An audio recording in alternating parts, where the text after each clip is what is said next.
conforme nós já havíamos anunciado aí ao longo da semana, nós estamos recebendo aqui o promotor Dr. Eduardo Zacarias e também o ex-prefeito João Cury Neto, que está aqui conosco. Nós vamos falar um pouquinho sobre o loteamento Altos da Serra, que é um loteamento que está aí realmente com algumas pendências importantes já de há muito tempo.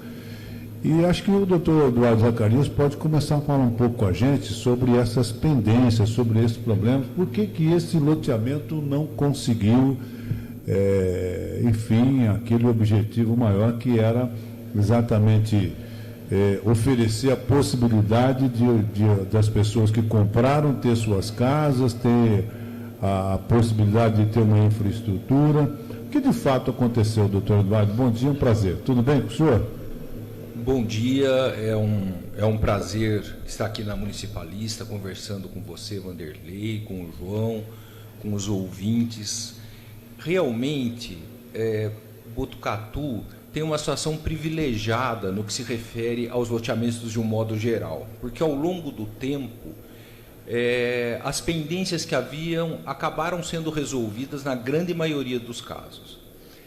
Eu até aproveito a presença do ex-prefeito João Cury para dizer, porque é importante a gente frisar esse ponto, na gestão dele haviam inúmeros loteamentos com problemas que nós conseguimos fazer composição. Na verdade, loteamentos que já eram bairros da cidade, que já estavam integrados ao sistema urbano, mas que tinham pendências e houve uma boa vontade muito grande por parte do município. Nós realizamos diversos termos de ajustamento de conduta, que são acordos feitos com a participação do Ministério Público, e conseguimos resolver inúmeros problemas. O Altos da Serra é um problema seríssimo que nós temos, porque é um loteamento extremamente grande, um número de lotes muito grande, perto de 2.000 lotes, é um loteamento gigantesco, e que houve uma série de impedimentos para a regularização desse loteamento. O que eu posso dizer, assim, de uma maneira resumida, né, para a gente não ficar aqui muito tempo falando a respeito de questões técnicas, que também hoje já não tem grande interesse, é que o loteamento vinha sendo feito com as autorizações dos órgãos de controle, inclusive da CETESB. A uma certa altura, houve uma falência de uma empresa ligada às pessoas que tinham o loteamento. E com essa determinação judicial de bloqueio que houve, esse loteamento ficou vários anos sem ter a realização das obras. E as licenças que existiam caducaram em razão desse tempo. Então a CETESB tinha autorizado fazer abertura de vias para colocação de infraestrutura. Com o passar do tempo, o cerrado voltou nessa área. E a legislação também mudou e se tornou mais rigorosa no que concerne ao cerrado, a esse tipo de vegetação. E quando as pessoas responsáveis pelo loteamento foram retomar essas obras, quando eles conseguiram retirar esse loteamento do processo falimentar, e quando eles foram retomar essas obras, eles tinham que ter pedido novamente as licenças. Eles não fizeram isso, talvez acreditando que aquelas licenças ainda eram válidas, e aí tiveram problemas com a CETESB e com a Polícia Ambiental que não foram resolvidos até hoje.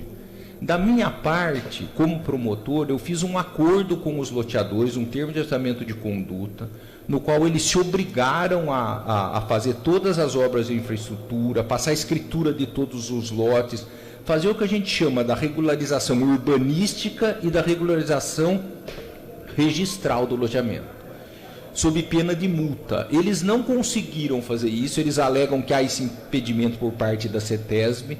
Nós fizemos inúmeras reuniões com a CETESB, nós fizemos inúmeras audiências nesse processo, e como não havia solução, eu ingressei com uma execução para cobrar a multa pelo atraso. E estou arrecadando bens, estou fazendo esse trabalho para tentar obter recursos para que isso seja feito, porque também não pode o município investir um dinheiro público num loteamento particular. Agora, a dificuldade que se tem é que a CETESB, com razão, né, ela exige uma compensação ambiental. Só que essa compensação, quando envolve área de cerrado, desse tipo de vegetação, é realmente muito grande. Eles precisam entregar uma área muito grande de cerrado para compensar esse problema do loteamento. E eles estão trabalhando nesse sentido. Então, eu poderia dizer para você que tem duas frentes. Eu estou fazendo o que o Ministério Público pode fazer. Eu fiz o termo de tratamento de conduta, eles não cumpriram, eu entrei com execução, eu estou buscando bens, tem bens penhorados para tentar regularizar isso.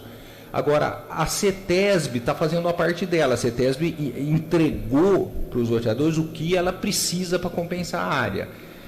E como é realmente um acordo muito difícil de ser feito, existem terceiros interessados que estão tentando compor, que têm interesse em assumir o loteamento.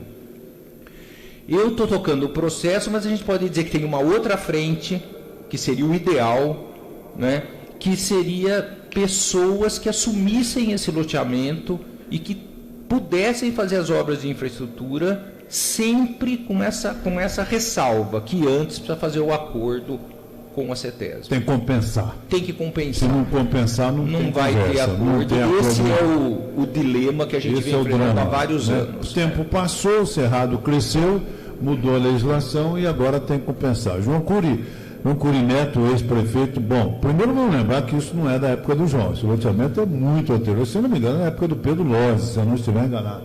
Isso é mais de 20 anos, né, doutor? É antigo, problema antigo.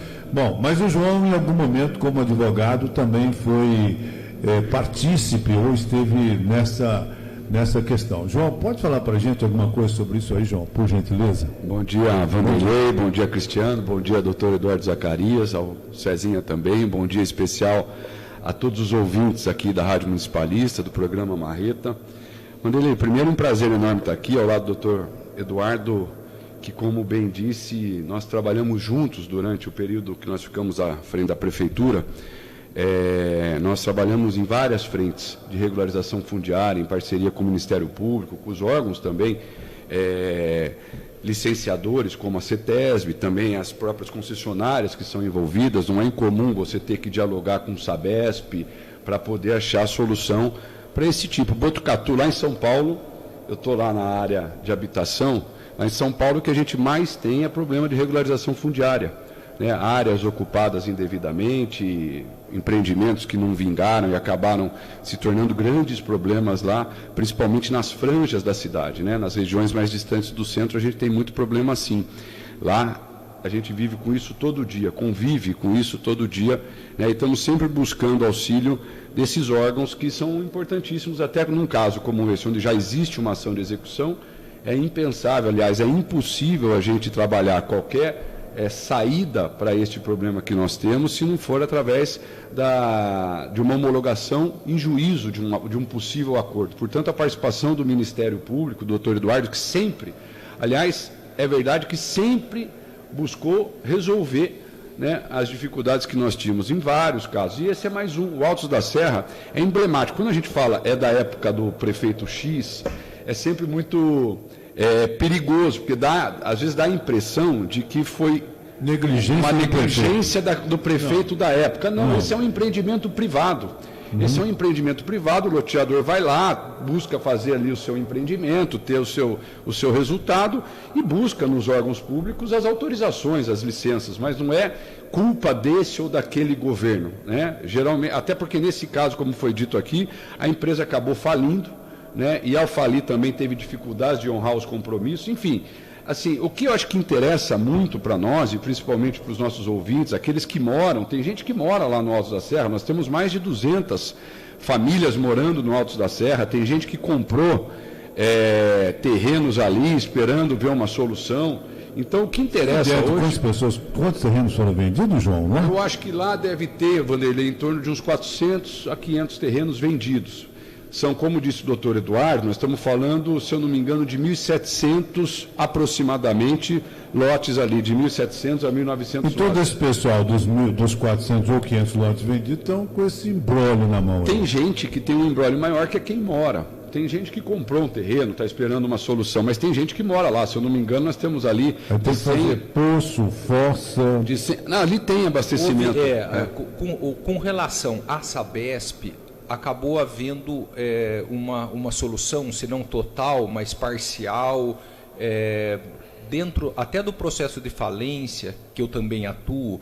Nós concordamos com a liberação de recursos diretamente para a Sabesp, valores que deveriam ser devolvidos aos falidos, mas nós fizemos um acordo, triangularizamos isso, o recurso foi destinado à Sabesp e foram regularizadas muitas situações. Há ainda situações irregulares, porque como a infraestrutura não está pronta, mesmo essas ligações de água geram um problemão muito grande depois com as ligações de esgoto.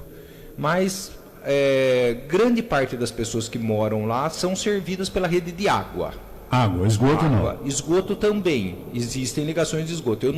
Eu não tenho números aqui exatos, a Sabesp pode depois fornecer isso. Mas nós estamos enrolados, vamos dizer assim, estamos impedidos de resolver com a questão da compensação ambiental. Isso mesmo. Tanto que eu trabalhei nesse caso como prefeito à época, porque várias vezes a gente sentou com a família responsável, dona do empreendimento, era uma família, uma empresa familiar, dona do empreendimento, a gente tentou buscar soluções ali, né? Esse foi um dos poucos casos que a gente não conseguiu resolver. Resolvemos lá um caso emblemático, acho que você se lembra, daquela vila de pescadores lá no Porto Said, né, que estavam ali num crime ambiental permanente na beira do rio. Nós conseguimos, na época, com o governo do estado, 50 casas, porque também não adiantava trazer para a cidade os pescadores, porque a fonte de renda deles é o rio. É o rio. Então, traz para cá. Até tentamos trazer, mas eles falaram, olha, se vocês trouxerem a gente para a cidade, a gente vai perder nossa fonte de renda, porque nós nascemos no rio, a gente vive da pesca. Então, a gente achou uma solução muito interessante na época, também com o Ministério Público participando, também com as concessionárias, lá no caso a ES Tietê. Então, a gente foi resolvendo. Esse ficou... né? E logo que eu saí da prefeitura, depois, acho que uns 2, 3 anos depois que eu saí da prefeitura, me procurou um advogado, que é muito meu amigo, lá de Bauru. E ele tinha assumido, no lugar de um outro advogado, a causa em nome dessa empresa. E um dos loteadores é dali de Agudos, daquela região de Bauru, né? Acho que é de Bauru mesmo. Bauru, se não me engano, acho que é de Bauru. Aí esse advogado me procurou, sabia um pouco da experiência que a gente tinha tido aqui. Ele aliás, é um advogado muito correto, muito sério, e desde o começo ele falou, olha, vamos fazer o que precisa ser feito do jeito certinho. E aí eu falei, olha, eu me coloco à disposição para ajudar. À época eu procurei o doutor Eduardo, perguntando como é que estava, até me colocando à disposição, né? Procurei o prefeito Pardini também, para falar, olha, fui procurado para isso, como é que está, todos entenderam que há uma necessidade mesmo, e é verdade, de um grande esforço de várias pessoas. Isso não é uma solução que só um tem a bala de prata que vai lá e é capaz de resolver. Acho que a gente precisa concatenar, né, todos esses órgãos, essas pessoas que estão envolvidas ali. Ali tem muita gente que precisa participar para ajudar na solução. O governo do Estado, né, quando eu falo governo do Estado, a Sabesp, a CETESB, né, precisam participar. E a gente foi... Eu me lembro que eu fui a primeira, depois que eu falei com o prefeito e falei com o doutor Eduardo, a primeira pessoa que eu fui procurar foi a CETESB. Eu fui procurar lá o William, da CETESB, para entender do William qual era a visão da CETESB, o que precisava ser feito. E o William falou, olha, João, que bom que a gente vai ter agora a possibilidade de resolver esse assunto, porque para a CETESB também, ali tem um problema aquela área foi embargada pela Polícia Ambiental à época, então você tem um problema ali ambiental também permanente, tem um cerrado que cresce, quanto mais cresce o cerrado, mais difícil fica para você suprimir, e quando você pede a supressão, maior a área a ser compensada. Então, quer dizer, quanto mais passa o tempo, ou vai se inviabilizando uma solução, ou a solução vai ficando mais cara, porque daí o empreendedor ele tem que praticamente comprar 4 vezes uma área em outro lugar, na mesma bacia, se eu não me engano, né? Ele tem que comprar uma outra área 4 vezes maior do que a área que ele está querendo empreender. Então, se eu tenho lá estou chutando aqui, se eu tenho uma área de 1.000 metros, eu preciso compensar, às vezes, dependendo do estágio do cerrado, quase 4.000 metros para liberar 1.000 metros de área para empreender. Então, assim, não é uma solução simples e também não é uma solução economicamente fácil. Por quê? Porque ali, Vanderlei, nós temos apurado, foi feito um estudo, cerca de 40%, 50% da área tem uma infraestrutura já instalada. Ou seja, há ainda que se fazer um grande investimento em infraestrutura. Quando a gente fala em infraestrutura, é toda a área, a rede de água, esgoto, iluminação, guia, sarjeta, asfalto. Ou seja, há uma infraestrutura para ser feita e, portanto, isso tem um custo. Quem adquirir essa área precisa fazer frente a esta obrigação. A infraestrutura existente, ela também ainda tem uma parte dela que está comprometida, então provavelmente também vai ter que ser feito investimento na infraestrutura. Então tem que fazer infraestrutura nova e tem uma parte que tem que fazer reparos na infraestrutura existente. Ou seja, isso tem o custo. Depois você tem o custo da própria compensação. Nós estávamos, na época, buscando áreas na região, são áreas públicas na região de Águas de Santa Bárbara, que você pode, o Estado tem um programa que você pode, como empreendedor, você deposita o valor, uma empresa que trabalha nessa área, ela pode, então, fazer um investimento de manutenção, de melhoria de outras áreas. Não precisa ser só aqui. Não pode precisa. Em outro lugar do Estado. Pode, você pode pegar em outros. A Sabesp, por exemplo, ela tem, para fazer as suas compensações ambientais, ela tem uma região, ela tem uma propriedade muito grande lá no Pontal do Paranapanema, onde ela faz todas as suas compensações ambientais, ela preserva uma grande área lá no Pontal do Paranapanema. Então, quando a gente fala em compensação ambiental, para quem está nos ouvindo, é você pegar uma outra área de cerrado dentro da mesma bacia para você poder oferecer a preservação desta área, a manutenção, preservação desta área e compensar com a área que você quer empreender. Ou seja, você vai tirar o cerrado aqui do Alto da Serra, ao tirar o cerrado, suprimir esse cerrado para você construir um empreendimento habitacional ali, você precisa oferecer uma outra área de um tamanho igual ou maior do que aquela área que você está suprindo. E o loteador tem que ver isso. É o loteador. Aí fica a minha pergunta, depois passo para o Cristiano para ele perguntar o que ele quiser. O loteador, doutor Eduardo e João Cury, vai ter condições de cumprir isso? Como nós estamos falando de uma empresa que faliu, que isso e aquilo e tal, como é que vai ser isso, doutor? Pela sua experiência, quer dizer, esse pessoal vai ter condições? Então, vamos lá, de novo. Parece que tem uma empresa interessada em adquirir esses lotes de terreno, investir, etc. e tal. E aí tem que ter essa área, conforme está explicando o João Cury, para uma possível compensação. Isto é viável? Isto vai ser viável do ponto de vista financeiro? Eu acho que o loteador, pelo que eu estou entendendo, ele vai ter muita dificuldade para poder fazer isso. E essa empresa que for fazer isso, ela também tem que tomar o devido cuidado, porque ela tem que ver se a conta fecha. Pô, eu vou comprar uma área, eu vou vender quantos lotes, o que isso vai me dar de lucro? Né? É uma equação, é uma engenharia financeira meio complicada, doutor Eduardo. Então, Vanderlei, veja bem, do ponto de vista do Ministério Público, como nós fizemos um termo de ajustamento de conduta, que é um acordo. Esse acordo foi homologado pelo Conselho Superior do Ministério Público. Então, criou uma obrigação para o loteador de fazer essa regularização. Obrigação de fazer. Tanto que eu estou, dentro desse processo de execução que eu movo contra os loteadores, eu estou arrecadando bens que não são bens do loteamento só. Não são só os lotes. Tem uma fazenda que está penhorada, tem outras áreas fora daqui, porque, na verdade, eu não busco a viabilidade econômica dele, eu busco a satisfação do crédito estatal agora, que vai para um fundo esse dinheiro, em razão dele ter descumprido o acordo que fez comigo. Então, isso é certo, que o Ministério Público tem o direito de buscar esses bens, é inquestionável. Ou seja, essa fazenda pode suprir todos esses débitos e até sobrar algum dinheiro para a família. Sim, e só vai satisfazer os débitos, né, que ele, em tese, deveria ter cumprido. Sim.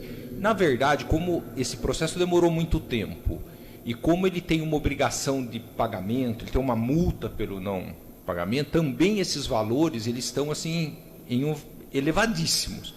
Agora, como promotor, eu já conversei isso com os advogados, já conversei isso com todos os atores, todas as pessoas que participam disso.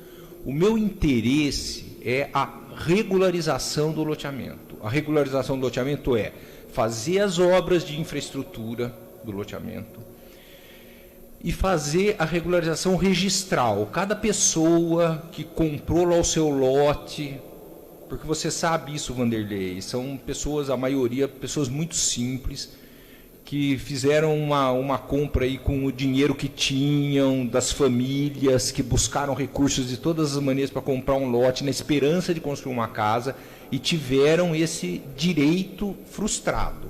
Então, a minha expectativa não é nem de atingir o montante total de multa. O meu objetivo seria que alguém assumisse o custo das obras de infraestrutura e da regularização registral, ou seja, que faça esse acordo com a CETESB, que a CETESB autorize fazer uma abertura que vai, sim, ter uma perda ali de cerrado, que seja feito toda a obra de infraestrutura e que cada pessoa que comprou tenha o direito a ter a sua matrícula desse imóvel, ser dono dessa área que ele comprou. Esse é meu objetivo como promotor. Eu falei abertamente, agora estou falando da maneira mais pública possível, que o objetivo do Ministério Público é ver esse loteamento regularizado.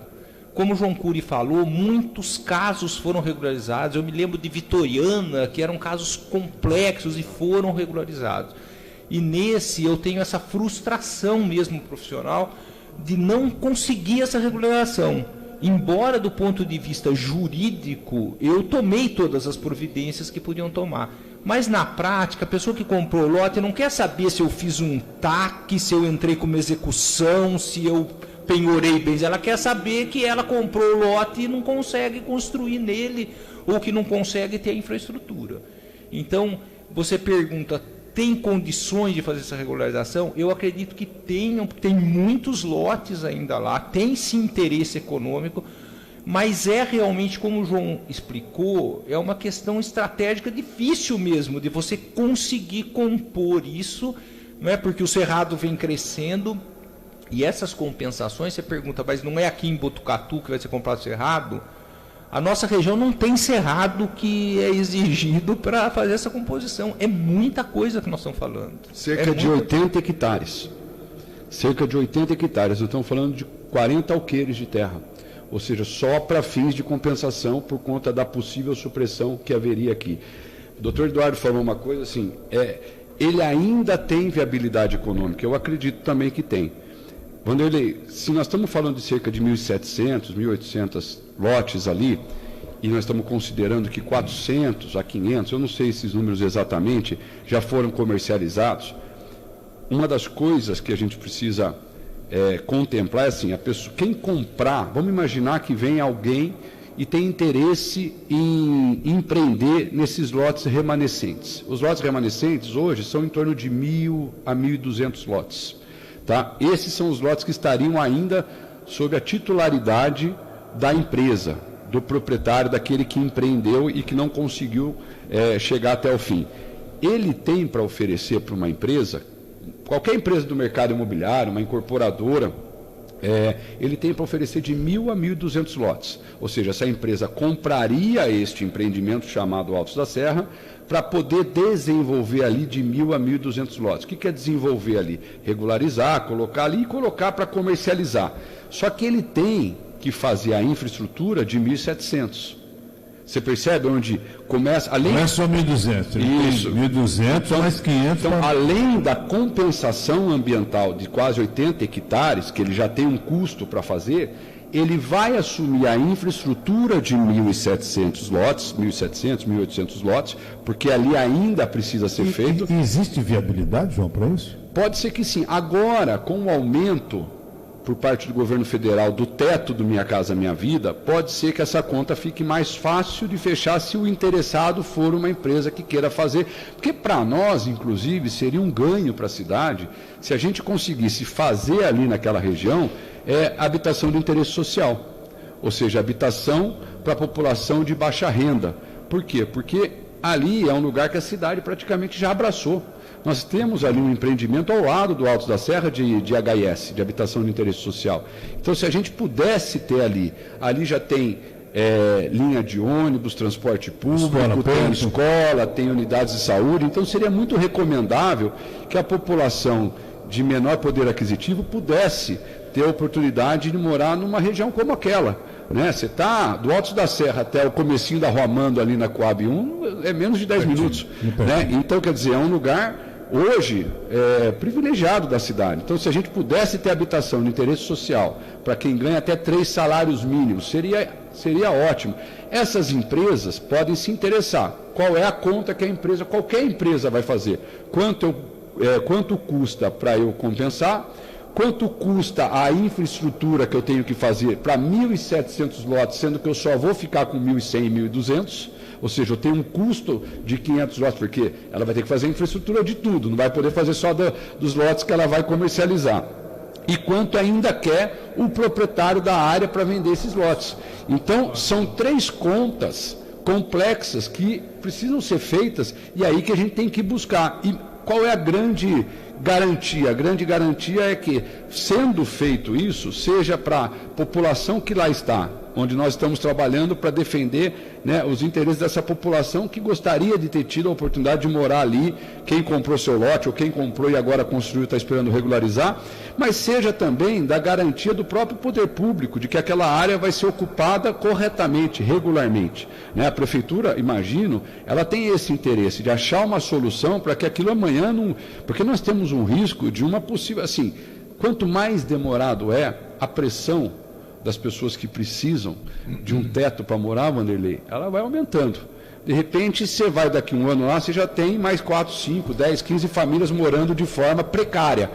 O que nós não temos em Botucatu, e que é um privilégio, são pontos de favelização. Portanto, a gente não tem favelas em Botucatu. Né? Botucatu é uma cidade, do ponto de vista urbanístico, organizada. Portanto, todos nós temos que trabalhar para continuarmos assim.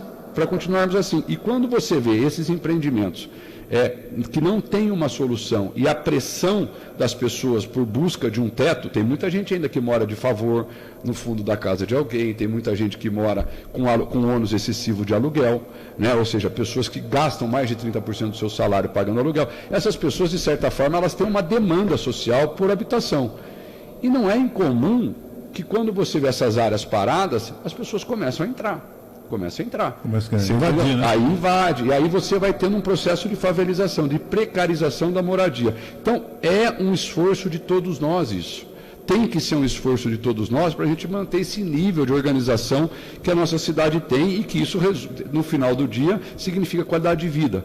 Né? Então, acho que esse é o trabalho que a gente está buscando fazer, eu estou tentando ajudar. Agora, quem mais pode ajudar é o dono do empreendimento, flexibilizando, entendendo que precisamos resolver. Acho que ele também tenha todo o interesse, até porque existe uma ação que corre multa diária pesada contra ele. Então o tempo corre contra ele também. Então, já que todo mundo está buscando um entendimento, a gente está trabalhando nesse sentido para ver se a gente consegue alguém que tenha interesse e tenha condições de assumir um empreendimento desse tipo. Eu fico imaginando até que ponto o empreendedor tem interesse de resolver. Lógico que tem as dificuldades, mas o tempo que transcorreu, né? Até onde ele tem o interesse de resolver, ou as condições, não sei aí, né? Que eu não conheço a fundo o projeto. Mas também, o que a gente tem que colocar aqui, você fica imaginando, a pessoa vai lá, coloca um empreendimento desse tipo, aí chega uma hora ele tem dificuldade, ele não consegue levar à frente por alguma questão econômica. Isso poderia ser eu, qualquer pessoa, qualquer um de nós investir e tentar. Chega uma hora, não deu. Aí vem multa, vem isso, vem aquilo, e não consegue levar à frente. Aí minha dúvida é o seguinte: se esse empreendedor ele continuar não tendo condições e não tiver como solucionar, ou não tiver interesse, não tiver condições, alguma situação, e o promotor está atuando na questão de obter recursos para levar à frente essa história, resolver isso, resolver aquilo, fazer a composição ambiental também. Mas aí, se por parte dele continuar não havendo essa providência, eu estou pensando no outro passo já. Teria outra saída?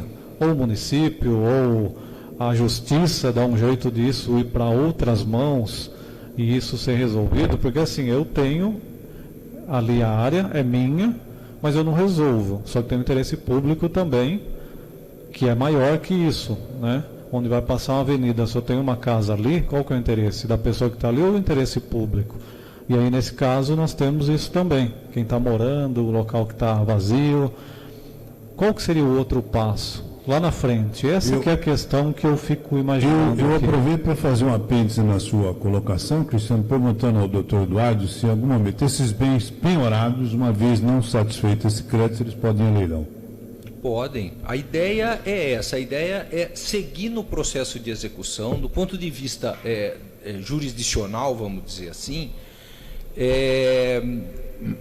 A ideia é a arrecadação desses bens, a multa é devida a um fundo estadual e que a uma certa altura, se não houver nenhum tipo de composição, que isso seja solucionado. Esse processo, Vanderlei, esse loteamento, ele tem realmente características muito próprias. Por que a gente conseguiu resolver os outros casos? Por que esse caso está mais difícil de resolver? Não que seja impossível, mas é mais difícil.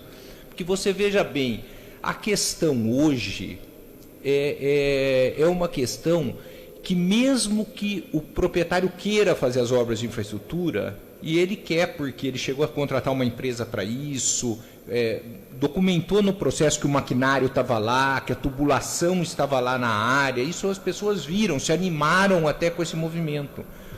Mas tem um impedimento legal para essa regularização, porque a área está embargada pela Polícia Ambiental e pela CETESB.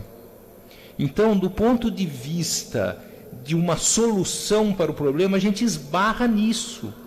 Porque, de qualquer maneira, mesmo que você tenha os recursos, mesmo que ele queira fazer, o antecedente lógico aí, o que precisa fazer antes de qualquer coisa, é fazer essa composição com a CETESB. Essa é a grande característica. A composição seria a compensação. A compensação. Quando ele mudou a lei. Interessante no isso, meio do caminho aconteceram tantas coisas, houve a falência dele, houve a modificação da lei. Quando ele estava preparando essa área, não tinha cerrado. Exatamente. Ali, entendeu? O cerrado cresceu porque ficou 10 anos num procedimento de falência. Então, é uma situação extremamente complexa também, sob o ponto de vista de uma solução. Não tem, como o João falou com propriedade aí, não é uma coisa que você tenha lá uma solução que eu fale, eu dou essa determinação e resolvo. Puxa vida, se tivesse eu já teria feito, com certeza. É uma orquestra e precisa ser orquestrado isso para que a gente obtenha essa autorização da CETESB. E quando eu falo isso, eu tenho que ressalvar que a CETESB está certa. Porque sem autorização dela, numa área embargada, foi tentado fazer uma abertura lá, à força da área para colocação de tubos, que não pode. Eu, como promotor, tenho que defender o cumprimento da lei. Né? Então, realmente tem essas complexidades aí. A lei do cerrado, ela é muito rigorosa.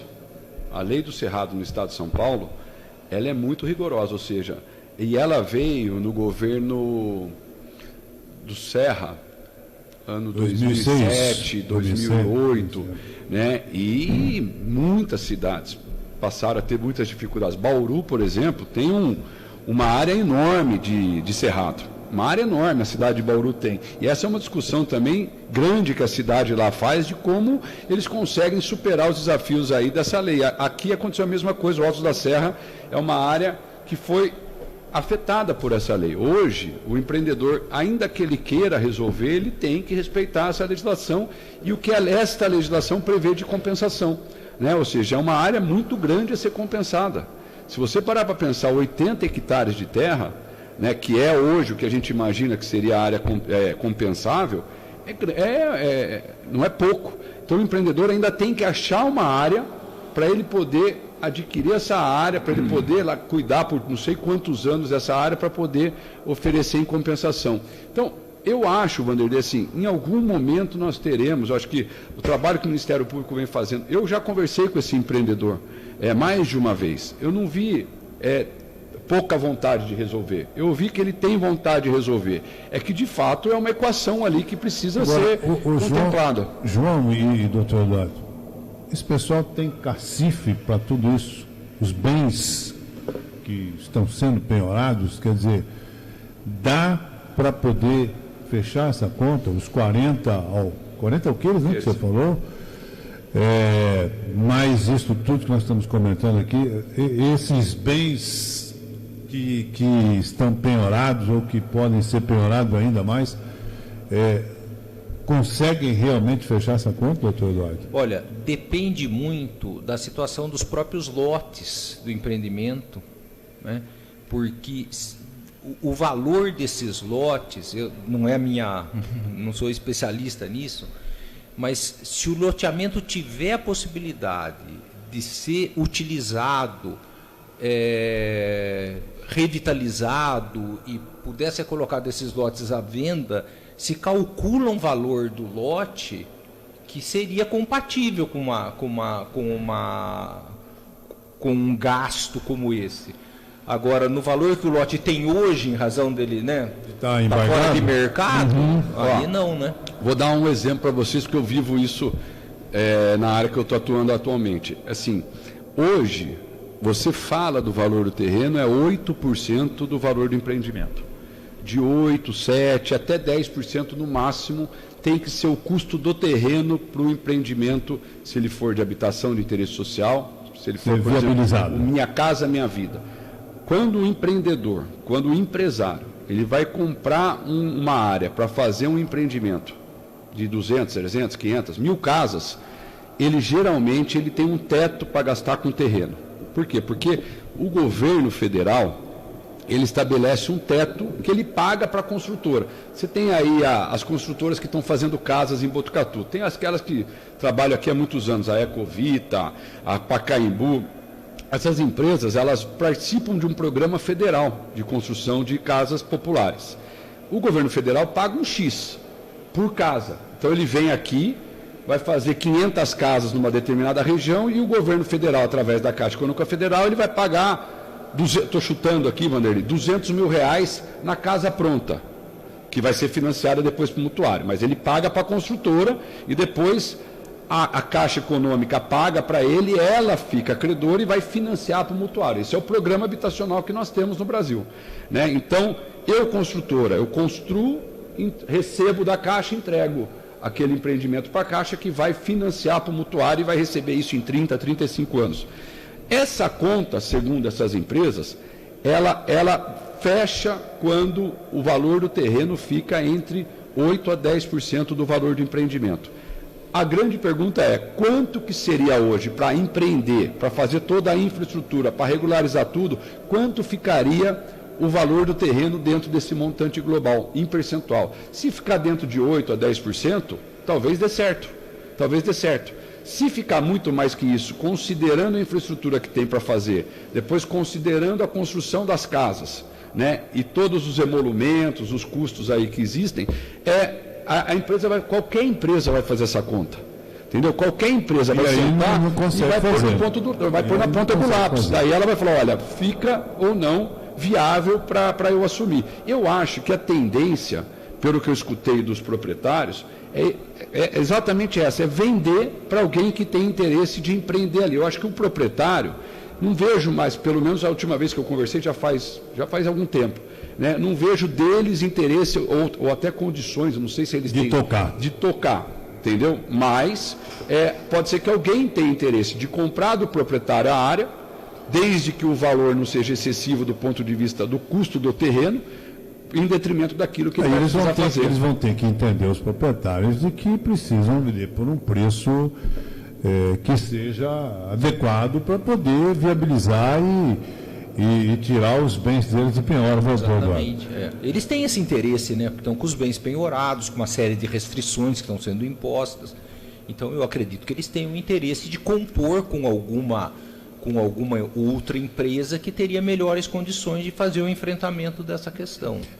Legal. O João, como advogado, e você falou desse seu amigo de Bauru, você tem tido algum contato com ele? Como é que está isso?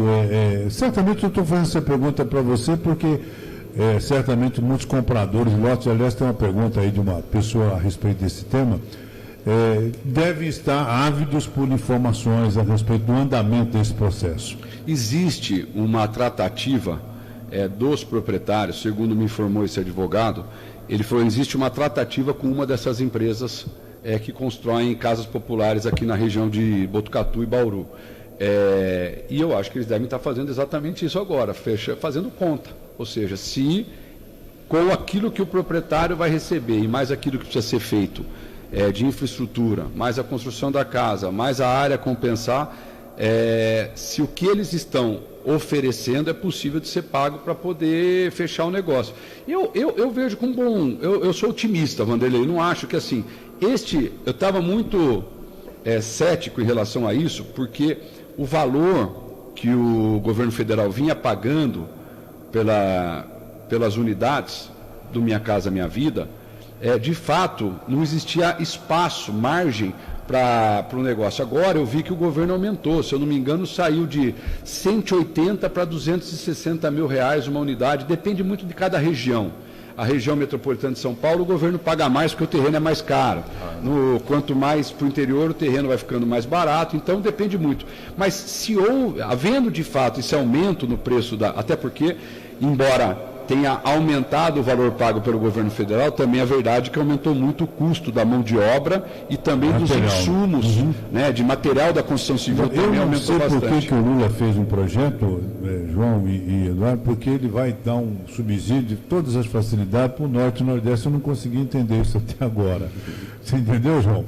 Por que ele faz isso? Lá no Norte e Nordeste ele está dando um subsídio maior, ainda o juro é menor, a possibilidade lá... Provavelmente porque lá a pobreza realmente impera, né?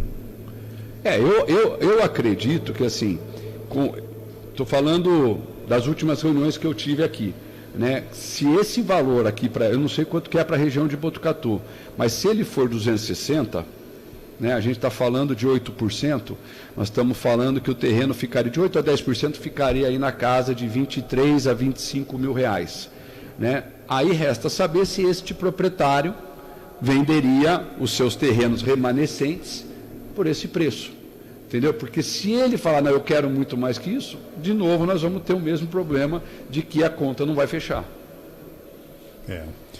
Cristiano, tem uma pergunta aí de ouvinte? Uma pergunta de uma ouvinte, é interessante porque a pessoa que está no dia a dia ali, né, convivendo, ela disse o seguinte, porque todos do Alto da Serra têm luz e eu não.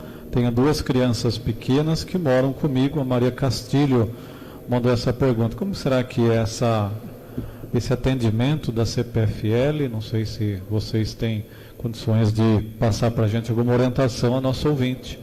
Essa questão particular dela, eu não tenho condições de saber. Ela está dizendo que todos têm luz. Na verdade... Durante as tratativas do termo de orçamento de conduta, muitas questões foram resolvidas. As questões foram resolvidas. O que sobrou, infelizmente, foi esse impedimento da CETESB, porque a área é uma área de cerrado. As questões da Sabesp e as questões com a CPFL foram resolvidas. Talvez tenha alguma questão particular dela, né, que impede essa ligação. Mas ela pode me procurar no atendimento ao público do Ministério Público ou qualquer um dos promotores, que aí a gente vai verificar essa situação particular. Uma coisa é eu falar de um processo que eu estou atuando, né, que é geral, genérico, né? Agora, outra é de questões particulares. Para essas questões particulares, o Ministério Público faz um atendimento lá no fórum e a gente tem condições de verificar, de entrar em contato com a CPFL, se for o caso, de verificar no processo se é uma área lá que tem algum outro problema. Muitas pessoas entraram particularmente pedindo ligações de água, algumas foram deferidas, outras não.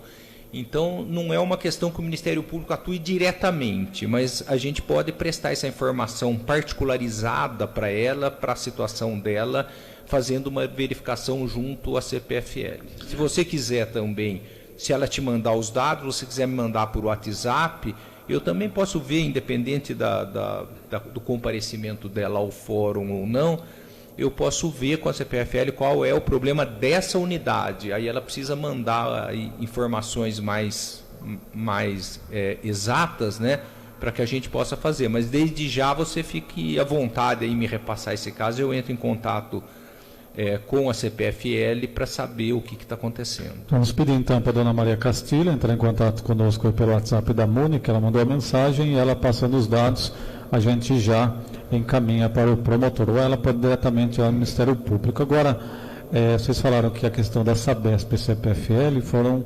resolvidas na questão de chegar ao serviço à pessoa que está morando lá.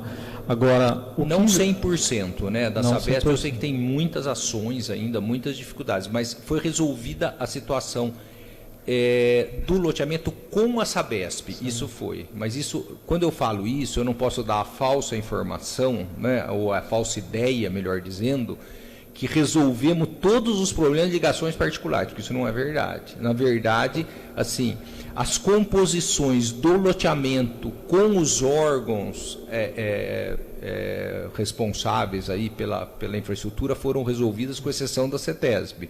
Mas ainda, até em razão da inexistência dessa infraestrutura geral, o João falou um aspecto importante, porque a pessoa que vai, se uma outra pessoa for comprar a área, vai ter que fazer infraestrutura no loteamento inteiro, até porque muitas coisas que foram efetivamente feitas precisam ser revistas em razão do prazo que correu, da mudança. A própria Sabesp, a CPFL já mudaram vários padrões de ligações, quer dizer, tem que refazer muita coisa. O fato é que nós estamos diante de uma situação complicadíssima, né, João? Porém, a gente espera que esse pacto, esse acordo possa prosperar, né, doutor Eduardo? Porque é a única saída, porque, convenhamos, se os loteadores tivessem que fazer alguma coisa, já teriam feito, o tempo já passou e tal. Então, acho que a melhor solução para eles, como já foi dito aqui, seria, sem dúvida, a venda desses lotes para que a empresa que for adquirir possa ter a possibilidade de na comercialização, ter a oportunidade de colocar tudo que tem que ser feito, todas as obrigações, né, doutor, que tem que ser cumpridas ali.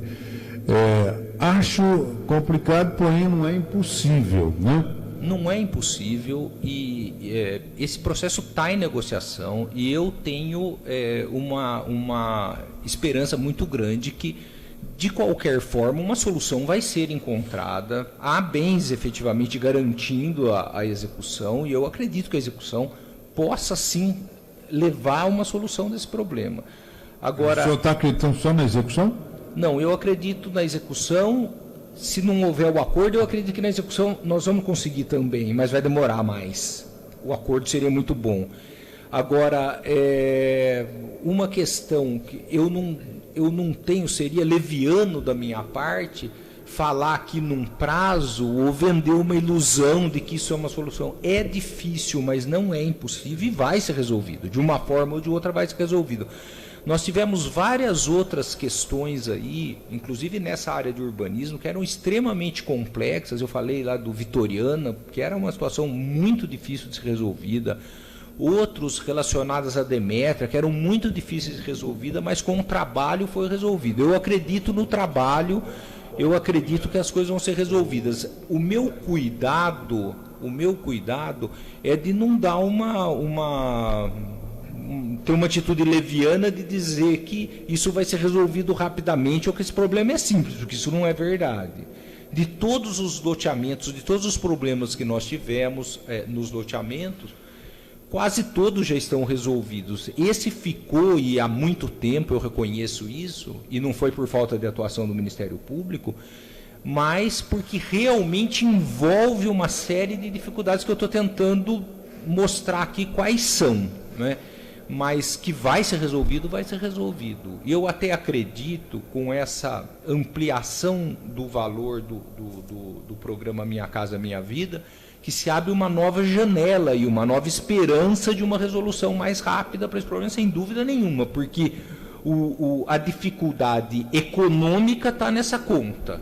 Então, a partir do momento que você consegue ter um elastério, que você consegue ter uma folga, vamos dizer assim, que dê para negociar e para trabalhar, aí você consegue ter uma possibilidade maior desse acordo.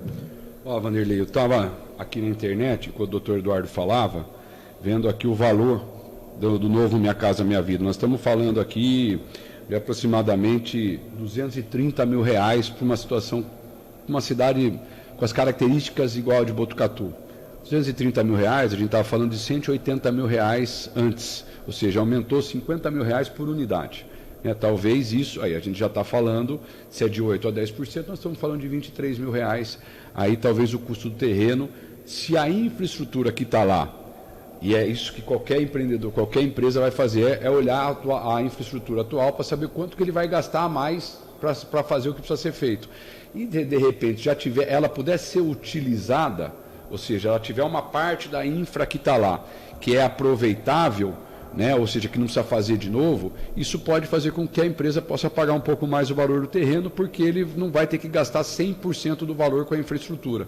Então, o que eu acho que é isso que vai ser objeto agora de apreciação, de discussão. Só uma coisa é certa, Vanderlei, o doutor Eduardo falou aqui, e muito bem dito assim, primeiro que não tem uma solução simples. Para problemas complexos, quando alguém fala que a solução é simples, desconfie. Problemas complexos não tem solução simples. E este é um problema complexo que a cidade tem. O Altos da Serra não é um probleminha, porque se fosse ele já teria sido resolvido. É um problema complexo, depende de amarração, de uma orquestração, de uma articulação de vários atores, que todos querem resolver, mas às vezes não é só isso. Precisa ter uma equação financeira por trás também que se mostre viável. Agora, importante também, porque depois de um bate-papo como esse, há muita gente que fala, isso vai resolver amanhã, vou lá tentar comprar imóvel mais caro, mais barato, vou tentar... Assim, lá já passaram pessoas enganando outras pessoas, dizendo que a coisa ia ser resolvida, que ia ser solucionada. Aí o cidadão compra, gasta, como disse o doutor Eduardo aqui, às vezes, a renda, toda aquela reserva da família que ele juntou com muito sacrifício durante muito tempo, ele pega aquela reserva e vai lá porque cai na lábia de alguém que fala para ele que isso vai resolver a semana que vem. E aí ele fica com o mico na mão.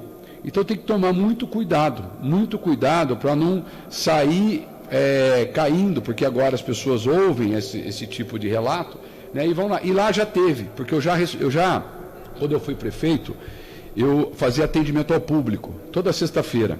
E eu recebia gente que tinha comprado terreno no Altos da Serra, de pessoas, de terceiros, não era nem do proprietário, de alguém que já tinha comprado, contrato de gaveta, sabe aquele contrato de gaveta que já passou por 2, 3 pessoas, e a pessoa indo lá cobrar a solução. E a gente falava, cuidado, porque essas coisas não são assim. Você compra achando que vai resolver, porque a pessoa fala, e são pessoas simples às vezes, que vão lá, compram, na sua simplicidade achando que vai resolver, o que não falta é gente que tem boa lábia por aí, e aí acaba vendendo para a pessoa um sonho que é de difícil concretização.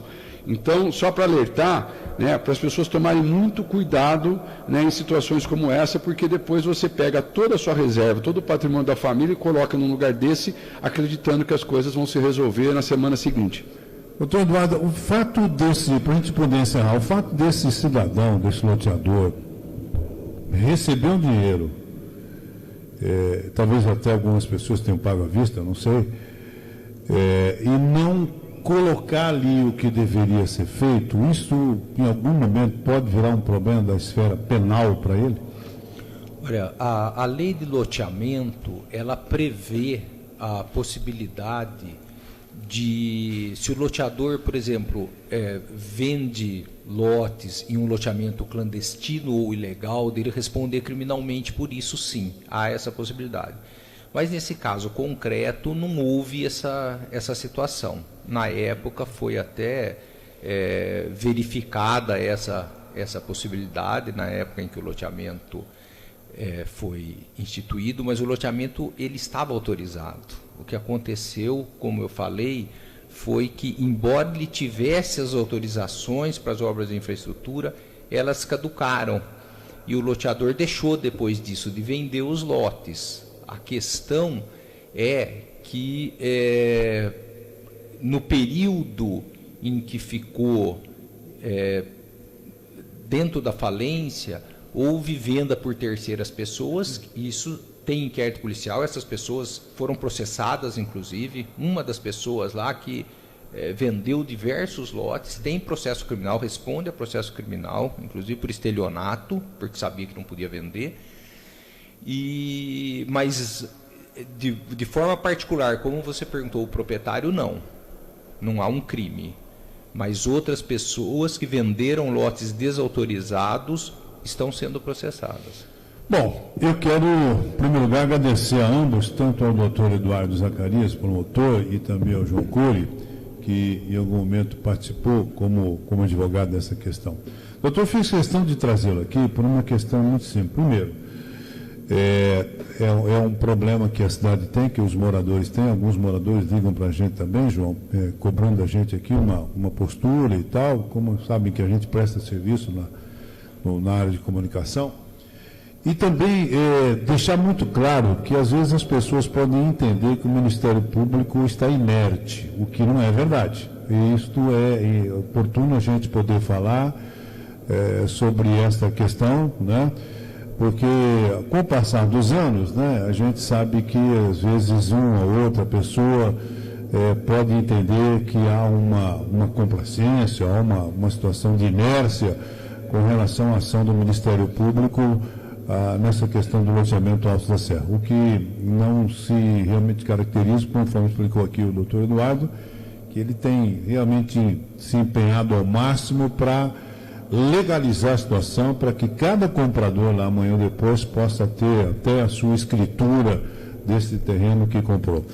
E ao João, essa questão, né, com essa interlocução que ele tem agora com esse advogado Bauru, que também está atuando nesse caso, e gostaria de solicitar a ambos que, assim que tivesse alguma novidade, né, sobre o desfecho dessa situação, pudesse contar aqui com os microfones da Rádio Municipalista para a gente poder estar divulgando e informando a população. Viu, doutor Eduardo? Muitíssimo obrigado pela presença aqui, no sentido da gente esclarecer todos esses detalhes sobre o loteamento Altos da Serra.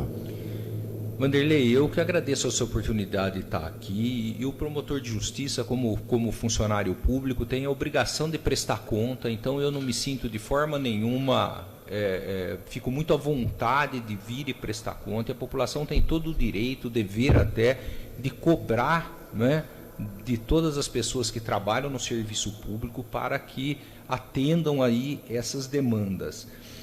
O atual prefeito Pardini também tem uma preocupação muito grande com isso, porque nós já fizemos inúmeras reuniões tentando buscar uma solução para isso. E nós estamos firmes aí na busca de uma solução, que eu acredito que virá, embora eu não possa, infelizmente, fixar um prazo para que isso aconteça. Eu agradeço muito a essa oportunidade, a toda a Rádio Municipalista aqui, ao João Cury, e dizer que estou sempre às ordens para responder qualquer situação que se coloque, e que presto aqui, né, o meu dever de apresentar as contas, de dizer o que está sendo feito, que faz parte da minha função pública. Muito obrigado, doutor Eduardo.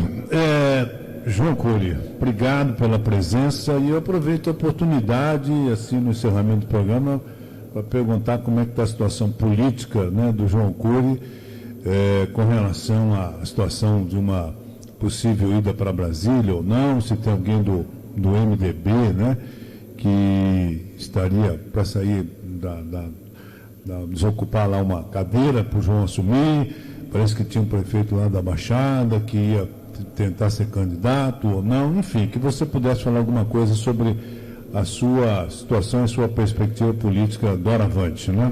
Ou, se você, quem sabe, até pode ser candidato a prefeito na próxima eleição, Botucatu. Coisa simples, João. Vamos lá.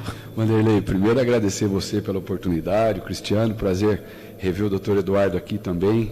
É um prazer falar com a população de Botucatu. Sempre que a gente tem a oportunidade, é sempre bom esclarecer, falar um pouquinho dessas experiências e também atualizar as pessoas de assunto de interesse público, como é o caso do Altos da Serra. Sobre a minha condição política, eu estou na primeira suplência, Vanderlei. Estou ali com a chuteirinha, com a meinha prontinha para entrar no jogo, para entrar. Só que a turma não sai. Não sai, né? A turma não sai, aí não tem o que fazer, né? A não ser que o juiz expulse alguém lá, mas daí aí é demais para ficar torcendo para isso também. Mas assim, eu acho que dificilmente alguém vai sair nessa legislatura. Pelo que eu tenho conversado, nós temos, à minha frente, são 5 deputados federais, e os 5, pelo que eu sei, estão muito satisfeitos com o exercício do mandato.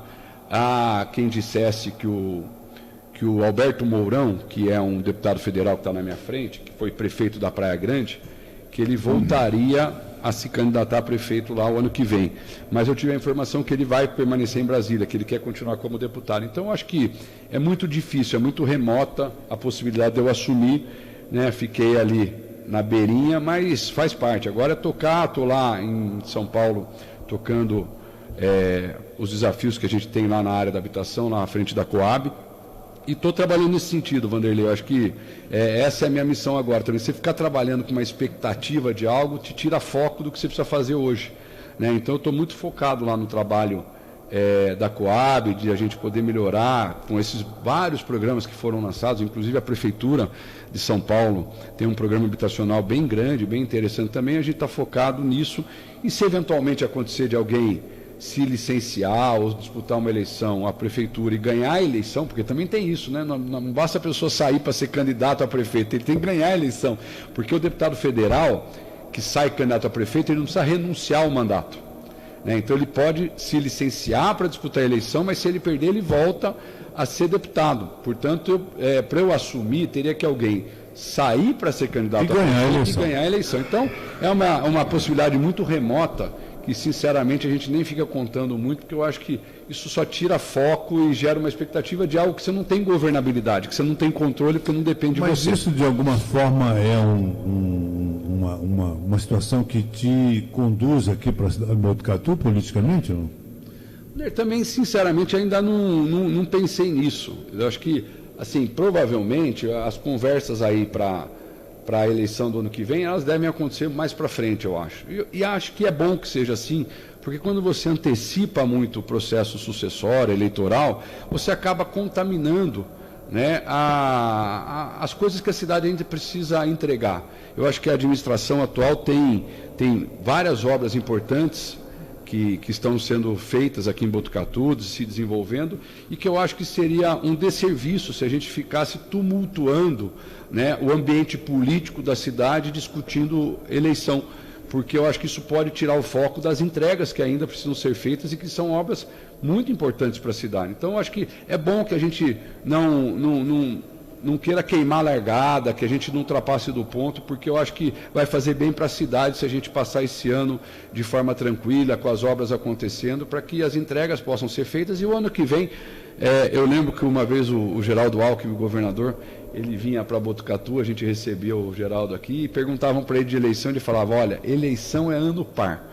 Ano ímpar, vamos trabalhar, né? E nós estamos no ano ímpar, então vamos deixar para o ano que vem, né? E aí no ano que vem, com certeza, a cidade vai começar a fazer a discussão das eleições municipais que se avizinham. Muito bem, tá certo então, não disse nem que sim nem não, a gente vai, né, observando tudo isso com muita atenção.